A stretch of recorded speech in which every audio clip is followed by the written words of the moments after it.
أعوذ بالله السميع العليم من الشيطان الرجيم من همزه ونفخه ونفثه بسم الله الرحمن الرحيم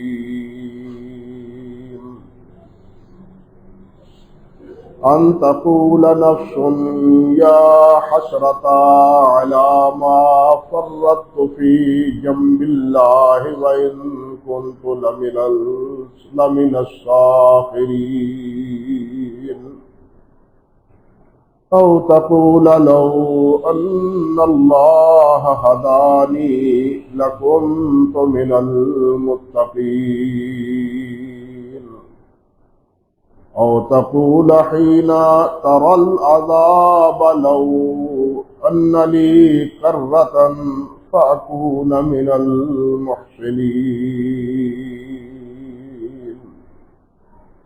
سبحان ربك رب العزة عما يصفون وسلام على المرسلين والحمد لله رب العالمين.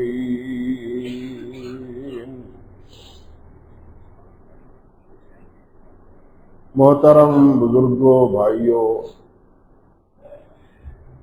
عزت مآب میری بہنوں اور بیٹیوں، انہی آیات مبارکہ کے حوالے سے کچھ باتیں گزشتہ خطبے میں آپ سے عرض کر چکا ہوں کہ پہلے تو اللہ رب العزت نے اس بات کا حکم فرمایا ہے کہ اپنے رب کی طرف رجوع کرو، اپنے رب کی تابعداری کرو، اور اللہ نے جو تمہارے اوپر بہترین کتاب نازل کی ہے اس کی پیروی کرو۔ یہ تین باتیں ہیں جو اس سے پہلے اللہ سبحانہ و تعالی نے فرمائی: اللہ کی طرف رجوع، اللہ کی تابعداری، اور اللہ کی کتاب کی پیروی۔ آج اگر ہم دیکھیں تو ہم میں یہ بہت بڑی کمی ہے کہ ہم اللہ کی طرف رجوع کرنے والے نہیں، اللہ کی طرف لوٹنے والے نہیں۔ زیادہ سے زیادہ ہم کیا کرتے ہیں؟ نماز پڑھ لیتے ہیں اور اپنے آپ کو مطمئن کر لیتے ہیں کہ ہم نے نماز پڑھ کے اللہ کی طرف رجوع کر لی، لیکن یہ بات کافی نہیں۔ اللہ سے رجوع کا مطلب یہ ہے کہ تمام معاملات میں تم اللہ کی طرف رجوع کرو۔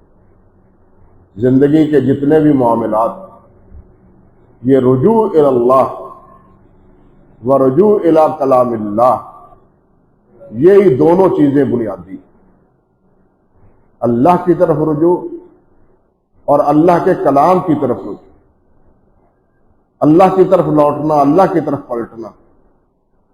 سب کو چھوڑ دینا گوارا کر لو، لیکن اللہ رب العزت سے جدائی اور ٹوٹنا یہ گوارا نہ کرو۔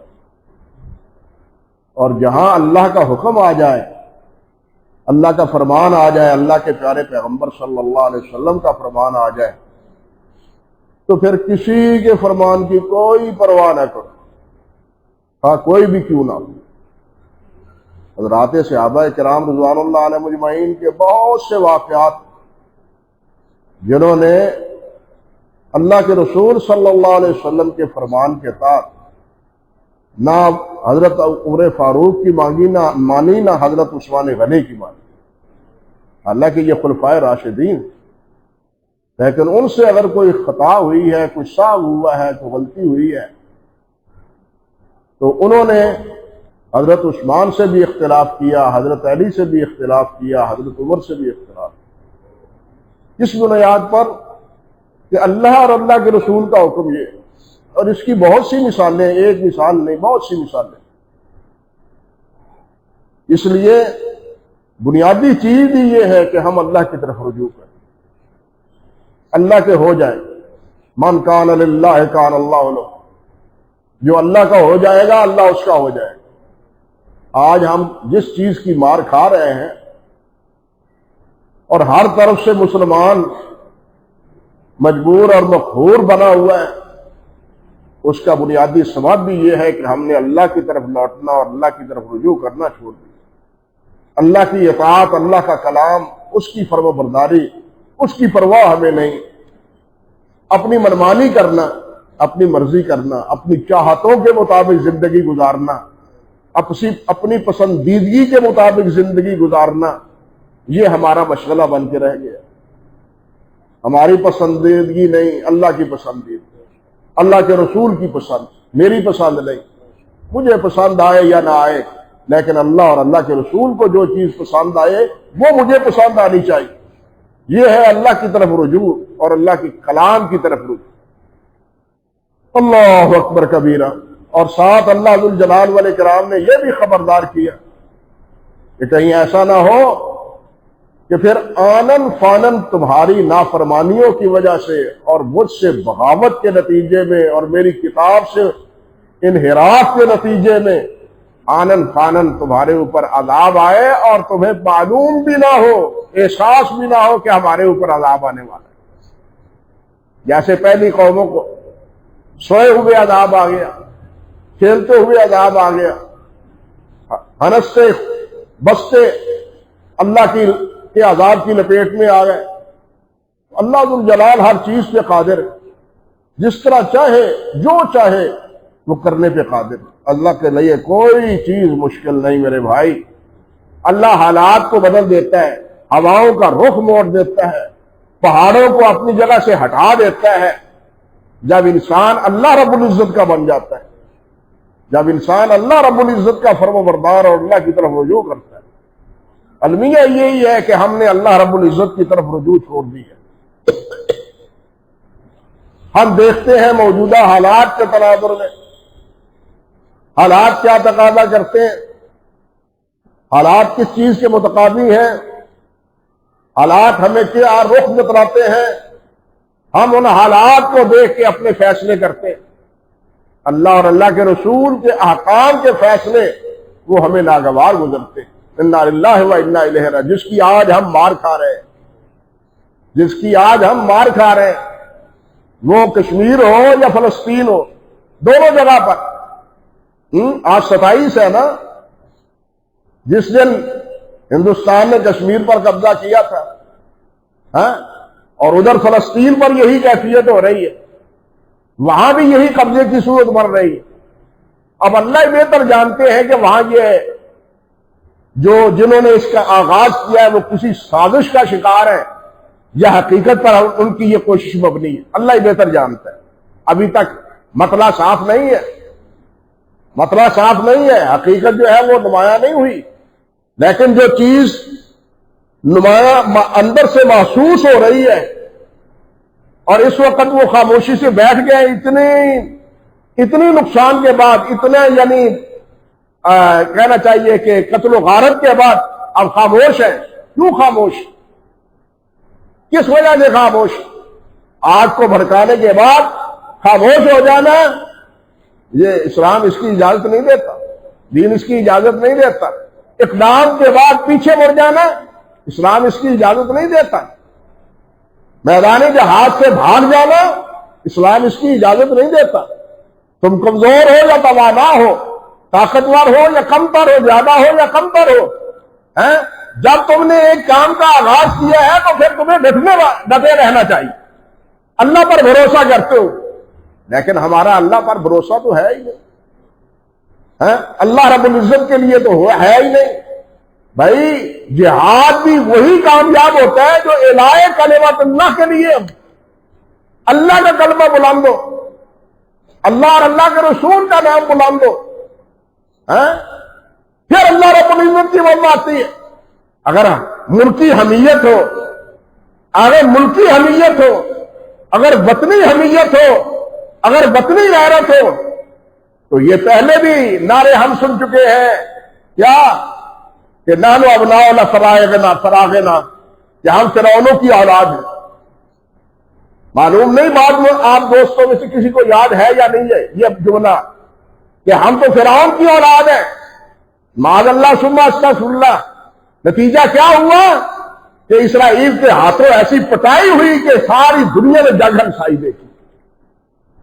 لیکن جب انسان اللہ کے لیے اٹھتا ہے، اللہ کے کلمے کے لیے، اللہ کے دین کے لیے، تو اللہ تعالیٰ اس کی مدد کرتے ہیں، اللہ تعالیٰ اس کی مدد کرتے۔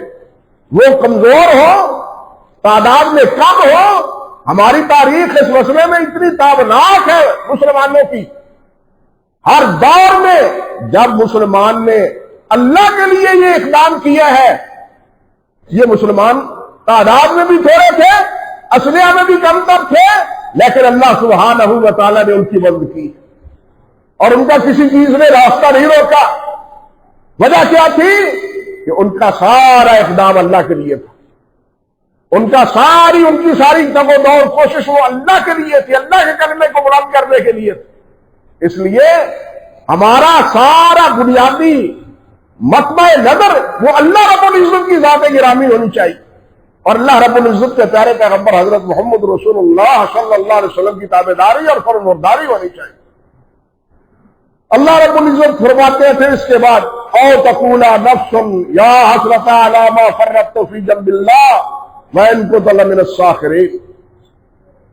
جب عذاب آئے، پکڑ آئے، تو پھر یہ نہ کہو، کہیں یہ نہ کہنا اس آنے والے وقت سے پہلے، اور یہ قوموں نے کہا بھی۔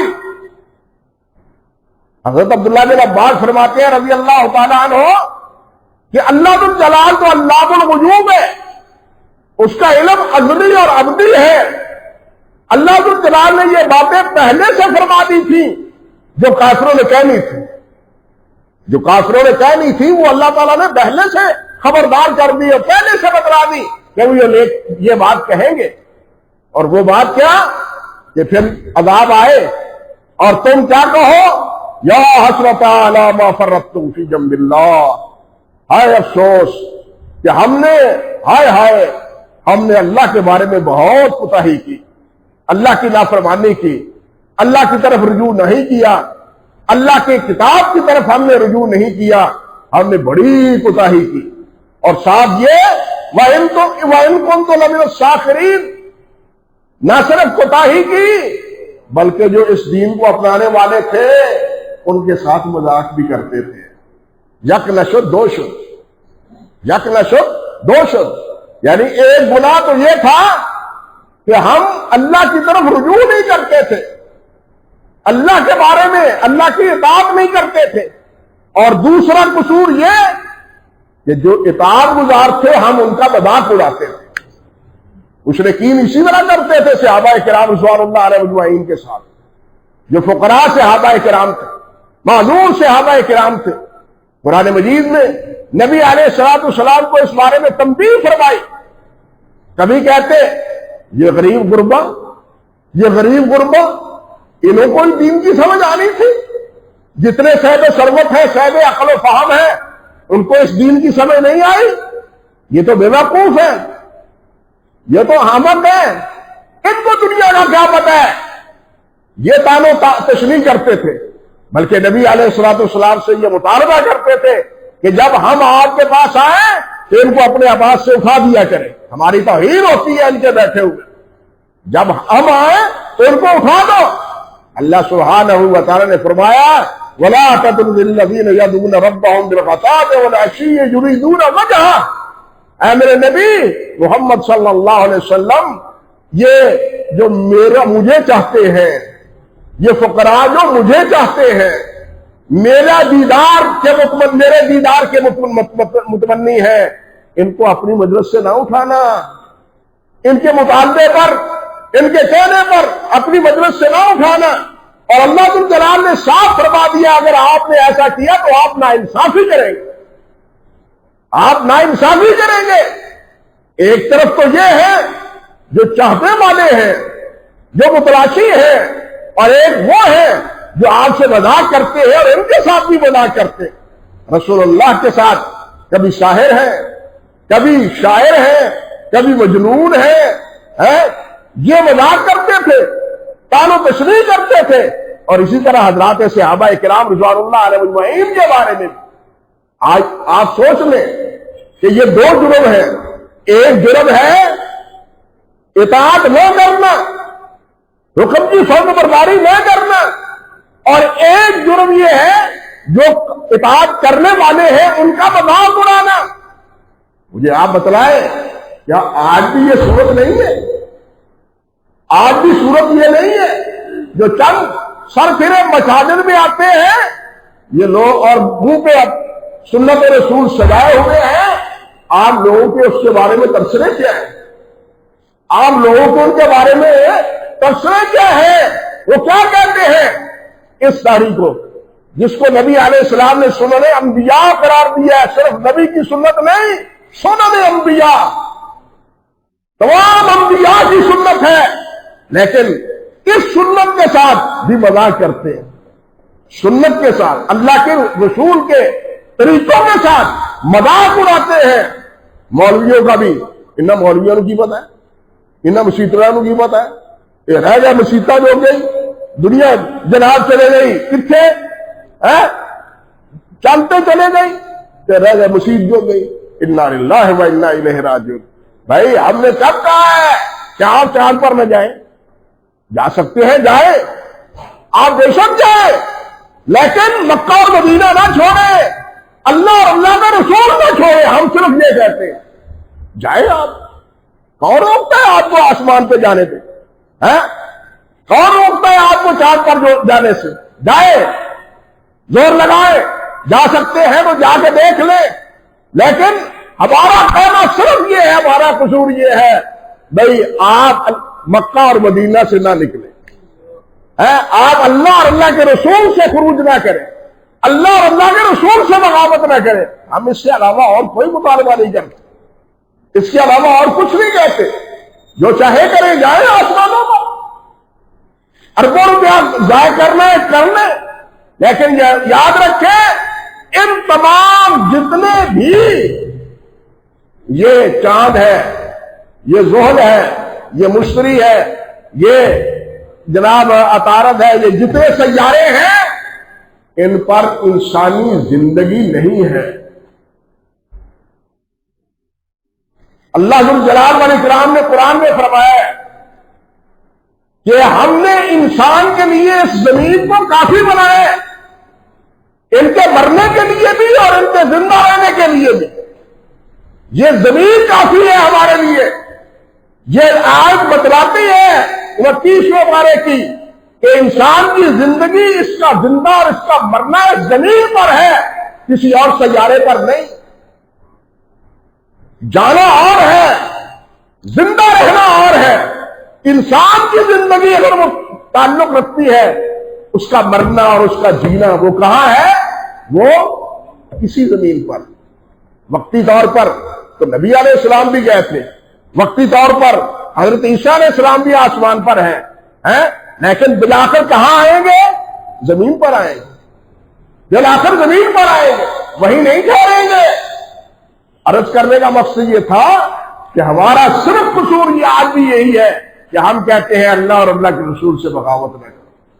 لیکن آج اسی بات کو سن کے کہا جاتا ہے ان کو کیا پتہ ہے دنیا کہاں پہنچ گئی، یہ بہت ہی پرانی باتیں کرتے، نئی دنیا کا حکیم کو ہوا ہی نہیں لگی. او بھائی ہمارے لیے یہ پرانا نہیں ہے، یہ نیا ہے. یہ ہمارے لیے نیا پرانا نہیں ہے، یہ نیا ہے، اور ہر دور کے لیے رہنما ہے، ہر دور کے لیے رہنما ہے.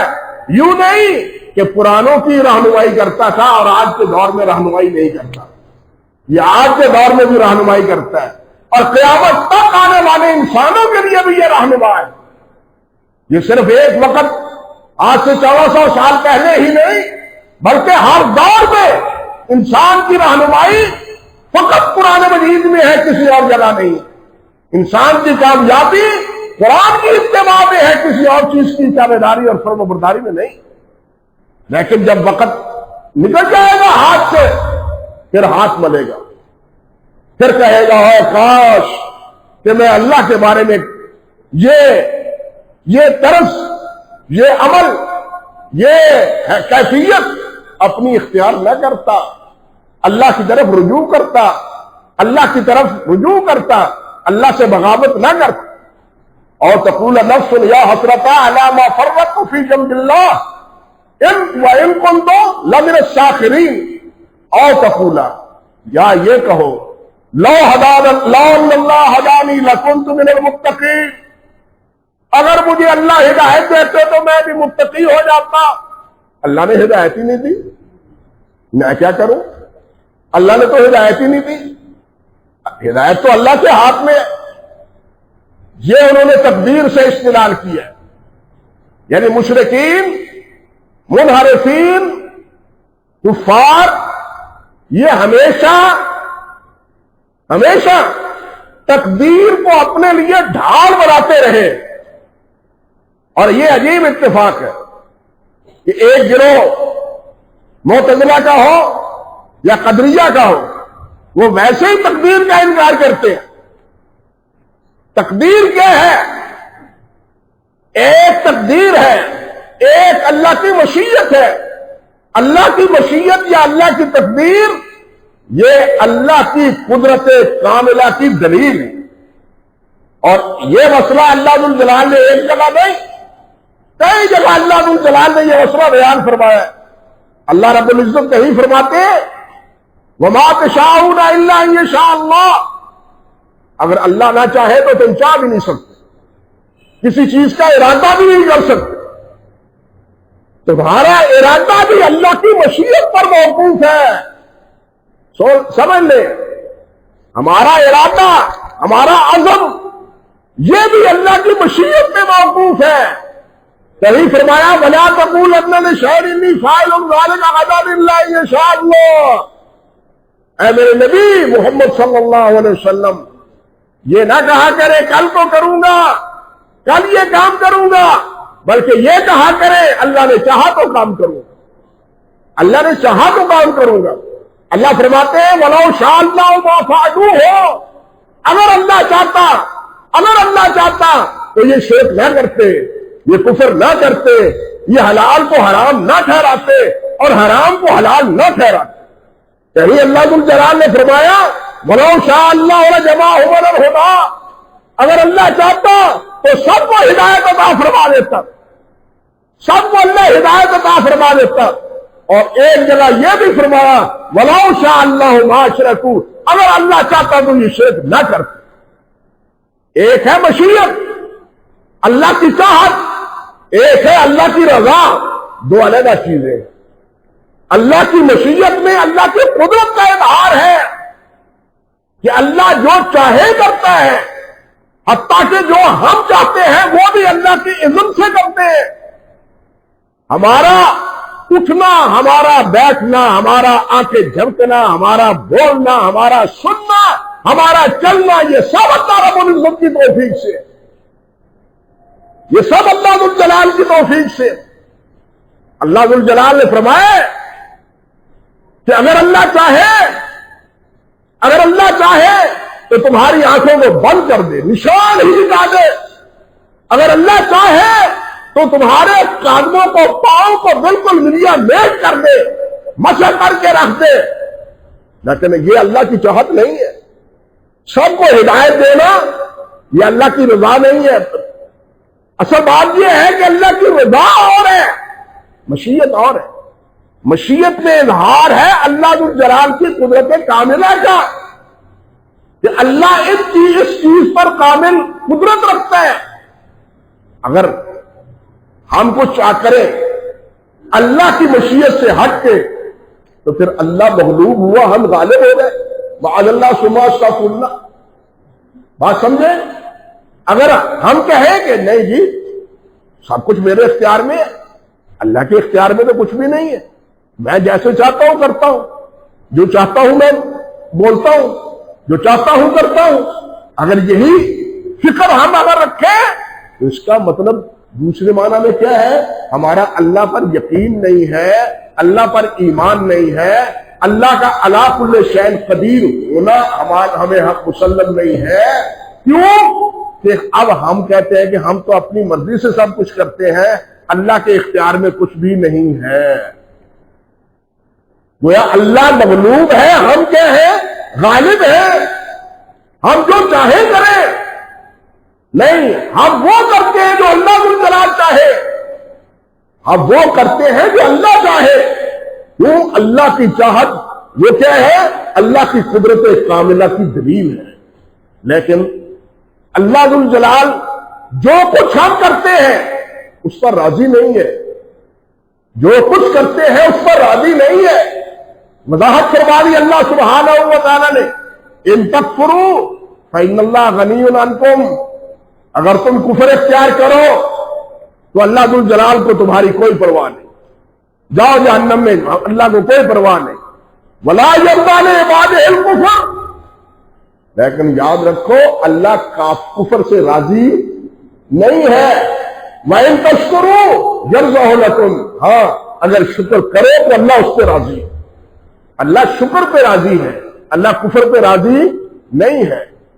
اللہ کفر پہ راضی نہیں ہے کہ ہم اپنی مرضی سے کفر اختیار کریں لہذا اللہ اس پر راضی ہے، نہیں۔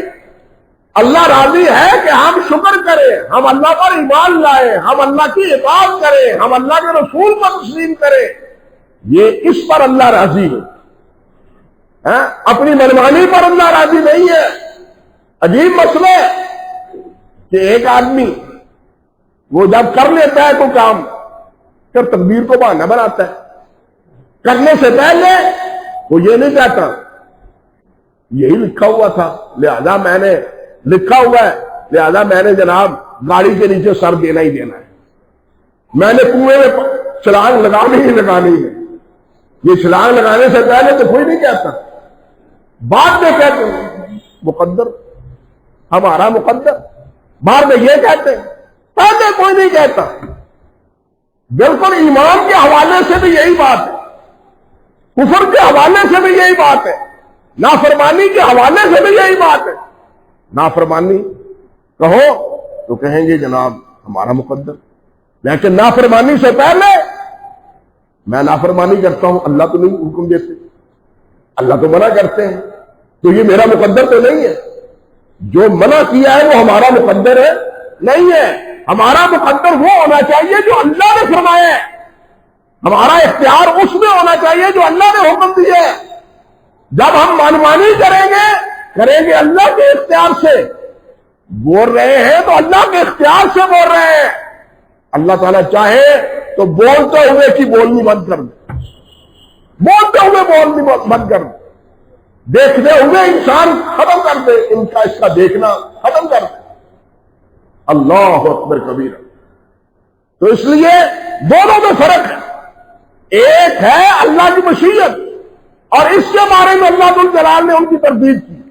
دوسری بات اور انہوں نے کیا کی کہ او تقول لو ان اللہ ہدانی لکنت من المتقین، اگر اللہ ذو الجلال مجھے ہدایت دیتا تو میں متقین میں سے ہوتا، میں متقین میں سے ہوتا۔ یہ بات ان کی درست ہے، اس کی تردید اللہ نے نہیں کی۔ دو باتیں ہیں، ایک ہے یہ بات کہ اگر اللہ مجھ کو توفیق دیتا تو میں یہ کرتا، ایک بات یہ ہے جس کو وہ کہیں گے قیامت کے دن یا مرنے کے وقت بھی یا عذاب دیکھ کے بھی کہ جناب اگر اللہ مجھ کو مہلت دے، وقت دے تو میں اب نافرمانی نہ کروں، اب میں اطاعت کروں گا، اگر اب میں فرما برداری کروں گا، جس طرح اللہ ذو الجلال نے فرمایا ربنا ابصرنا وسمعنا فرجعنا نعمل صالحا انا موقنون۔ اللہ پتہ چل گیا، قیامت کو دیکھ لیا، جنت دوزخ کو دیکھ لیا، ہمیں یقین آ گیا، اب ہمیں واپس بھیجو، ہم اطاعت کریں گے، فرما برداری کریں گے۔ یہ ان کی چاہت ہے، اور اس چاہت کا بھی قرآن مجید میں ان کی اس چاہت کا کئی مقام پر اللہ ذو الجلال نے ذکر کیا ہے، لیکن اس کا بھی اللہ ذو الجلال نے جواب دیا ہے۔ اللہ ذو الجلال فرماتے ہیں وَلَا رُدُّوا لَعَادُوا مَا نُهُوا عَنْهُ وَإِنَّهُمْ لَكَاذِبُونَ۔ یہ جھوٹ بولتے ہیں، یہ جھوٹ بولتے ہیں۔ اگر ان کو زندگی دوبارہ دے دی جائے، دنیا دوبارہ بسا دی جائے تو یہ دوبارہ دنیا میں جا کے پھر یہی نافرمانی کریں گے۔ یہ علام الغیوب نے بتلایا، یہ دوبارہ جا کے یہ جھوٹ بولتے ہیں کہ ہم آئندہ کے لیے زندگی مومنانہ گزاریں گے، ہم کہتے ہیں۔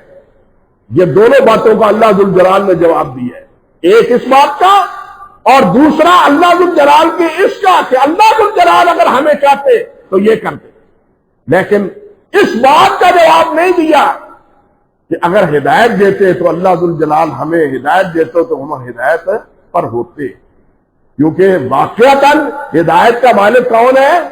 اللہ ہے۔ ہم سب اللہ سے ہدایت مانگتے ہیں، اہدنا الصراط المستقیم، اہدنا الصراط المستقیم۔ اور اہل جنت بھی کہیں گے الحمدللہ الذی ہدانا لہذا وما کنا لنہتدی لولا ان ہدانا اللہ۔ اللہ کا شکر ہے، اللہ تیرا شکر ہے کہ تو نے ہمیں ہدایت عطا فرمائی، اس جنت کی تو نے ہمیں ہدایت عطا فرمائی۔ یعنی جو حقیقت تھی اس کا تو جواب اللہ نے نہیں دیا، کیوں؟ وہ حقیقت پر مبنی ہے بات، یہ ہدایت کس کے اختیار میں ہے؟ اللہ کے اختیار میں ہے۔ اور یہ جو اپنے لیے تقدیر کو ہتھیار کے طور پر استعمال کرتے تھے یا دنیا میں دوبارہ پلٹ آنے پر اللہ کی اطاعت اور فرمانبرداری کا اظہار کرتے تھے، ان کی ان دونوں باتوں کا اللہ ذوالجلال والاکرام نے جواب دیا ہے۔ بات سمجھ رہے ہیں نا؟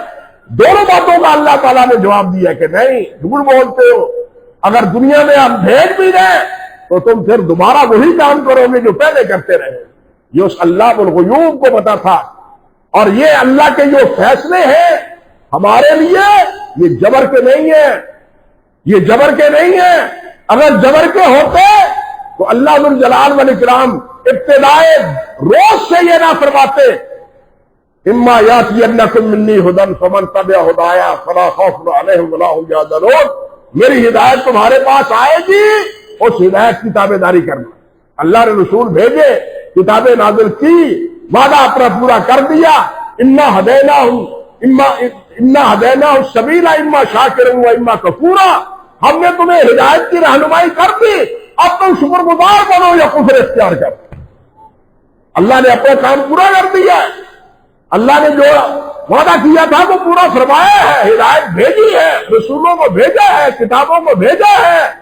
اب ہماری مرضی ہے ہم رسولوں کی پابندی کریں، اطاعت کریں، کتاب کی اطاعت کریں نہ کریں۔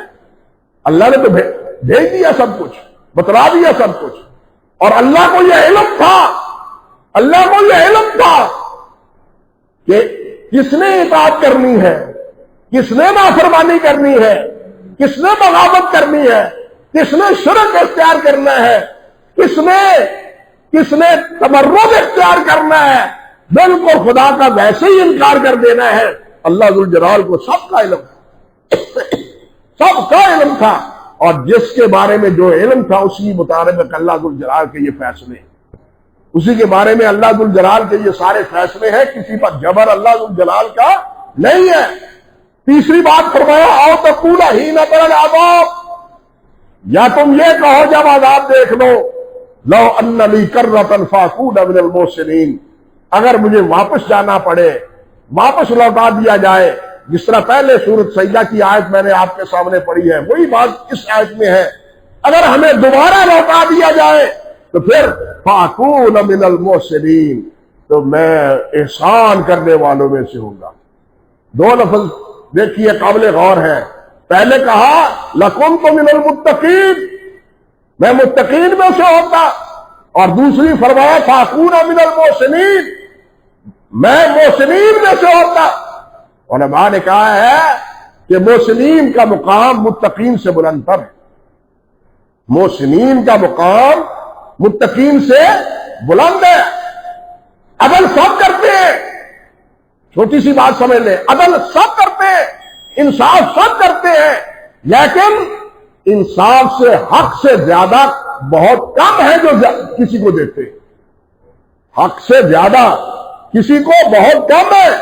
کہ تم نے میرے ساتھ احسان کیا، فہل جزاء الاحسان الا الاحسان، یہ ہے بدلہ کا بدلہ، ایک ہے بدلے تو بدلہ، ایک ہے بدلے کسے زیادہ دینا۔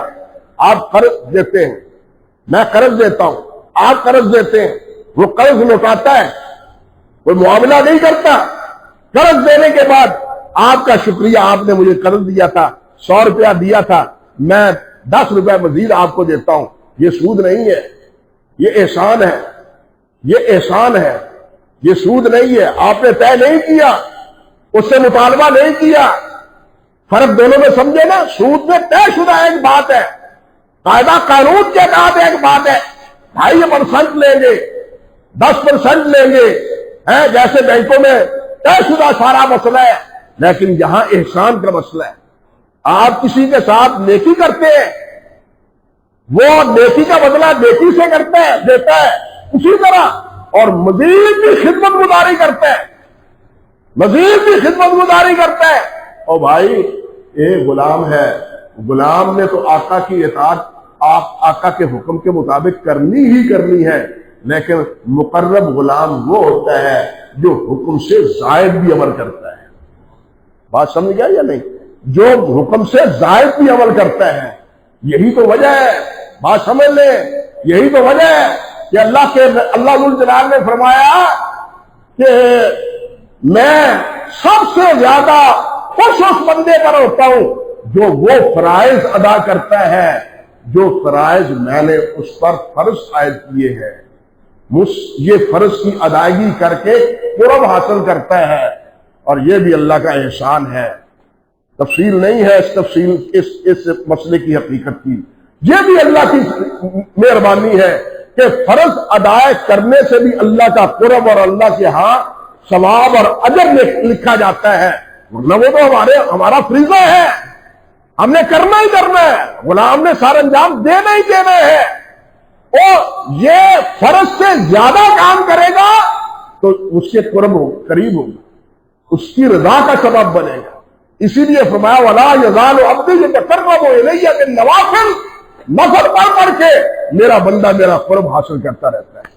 فرض سے تو کرتا ہی ہے، لیکن نوافل سے پھر کیا ہے؟ قرب حاصل ہوتا ہے۔ ایک ہے عدل، ایک ہے اس سے اوپر احسان۔ اسی لیے احسان کا مرتبہ وہ علماء نے کہا ہے کہ متقی سے زیادہ ہے۔ وہ احسان کیا ہے؟ ان تعبد اللہ کأنک تراہ فإن لم تکن تراہ فإنہ یراک، کہ اللہ کی بندگی یوں کی جائے کہ میں اللہ کو دیکھ رہا ہوں، اگر یہ نہیں تو پھر مجھے اللہ دیکھ رہا ہے، اللہ تو دیکھ رہا ہے۔ اور جب یہ تصور نماز پڑھتے ہوئے اطاعت کرتے ہوئے غالب آ جائے تو پھر سمجھے کہ احسان کا کچھ نہ کچھ احسان کی رمق اللہ تعالیٰ نے ہمیں عطا فرما دی ہے۔ اللہ تعالیٰ ہمیں متقی بھی بنائے، اللہ تعالیٰ ہمیں محسنین میں بھی فرمائے، اللہ ہمیں اپنا فرم بردار، اپنے نبی کا فرم بردار بنائے۔ وآخر دعوانا الحمدللہ رب العالمین۔